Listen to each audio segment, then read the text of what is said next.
JavaScript में एक बहुत इंपॉर्टेंट टॉपिक है deep copy and shallow copy का। उससे बहुत ज्यादा क्वेश्चंस भी पूछे जाते हैं और वो एक्चुअली बहुत ज्यादा कॉन्सेप्ट यूज भी होता है। इसका एक डिटेल वीडियो हमारे यूट्यूब चैनल पे आएगा, बट फिलहाल हम इस इंटरव्यू क्वेश्चन को समझते हैं। तो इस क्वेश्चन में क्या हो रहा है, एक ऑब्जेक्ट है जिसके अंदर कुछ प्रिमिटिव और कुछ नॉन प्रिमिटिव वैल्यूज स्टोर की गई है, और एक दूसरा ऑब्जेक्ट है जिसके अंदर ऑब्जेक्ट 1 की शैलो कॉपी बनाई गई है। शैलो कॉपी बनाने के लिए हम 3 डॉट्स यूज करते हैं एंड देन ऑब्जेक्ट का नाम। अब इसको हम डिटेल में समझते हैं। जिसको शैलो कॉपी का मतलब नहीं पता उसको बता दूं, शैलो कॉपी क्या होता है, किसी भी नॉन प्रिमिटिव डेटा टाइप को जब आप कॉपी करते हो, जैसे यहाँ पे ऑब्जेक्ट 1 को कॉपी किया जा रहा है ऑब्जेक्ट 2 में, जब उसकी शैलो कॉपी बनाए तो उस केस में इतनी भी प्रिमिटिव वैल्यूज उस ऑब्जेक्ट 1 में स्टोर होंगी वो तो एज इट इज कॉपी हो जाएंगी, और जितनी नॉन प्रिमिटिव वैल्यूज यानी कि अगर कोई ऑब्जेक्ट रखा हुआ है, कोई एरे यानी ऑब्जेक्ट के अंदर कोई ऑब्जेक्ट रखा हुआ है या कोई एरे रखा हुआ है, तो वो वैल्यू नहीं कॉपी होती है, उसका मेमोरी एड्रेस कॉपी हो जाता है। तो अभी यहाँ पे OB1 के अंदर एक प्रिमिटिव वैल्यू है दैट इज A=1। जब इसकी शैलो कॉपी बनेगी तो ये एज इट इज कॉपी हो जाएगा A=1। बट जो B है, B एक्चुअली एक ऑब्जेक्ट है जो कि OB1 में रखा हुआ है, तो वो B का वैल्यू कॉपी नहीं होगा, B के अंदर जो मेमोरी एड्रेस स्टोर्ड है वो कॉपी हो जाएगा,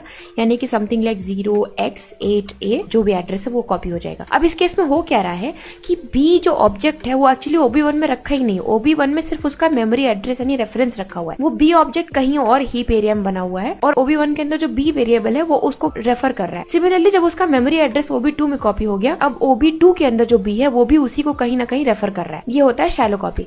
अब इस क्वेश्चन में क्या किया गया है, OB2 के अंदर जो B ऑब्जेक्ट है उसकी जो C की वैल्यू है उसको चेंज कर दिया गया। तो यानी OB2 ये रहा, OB2 के अंदर जो B है, B यानी कि यहाँ आ जाएंगे हम, और B के अंदर जो C की वैल्यू है यानी C की वैल्यू है 2, इसको चेंज करके कर दिया गया 42। और लास्ट लाइन में क्या किया गया, प्रिंट किया गया है OB1 के अंदर, यानी यहाँ इसके अंदर रखा हुआ B जो है, B रेफर कर रहा है इसी ऑब्जेक्ट को, और इसके अंदर रखी हुई C की वैल्यू को प्रिंट करना यानी कि 42। पहले क्या था, 2 था C की वैल्यू, अब क्या हो गया 42, बिकॉज इसकी शैलो कॉपी बनाई गई थी OB2 में, इसीलिए OB2 में चेंज किया तो एक्चुअली OB1 में चेंज हो गया।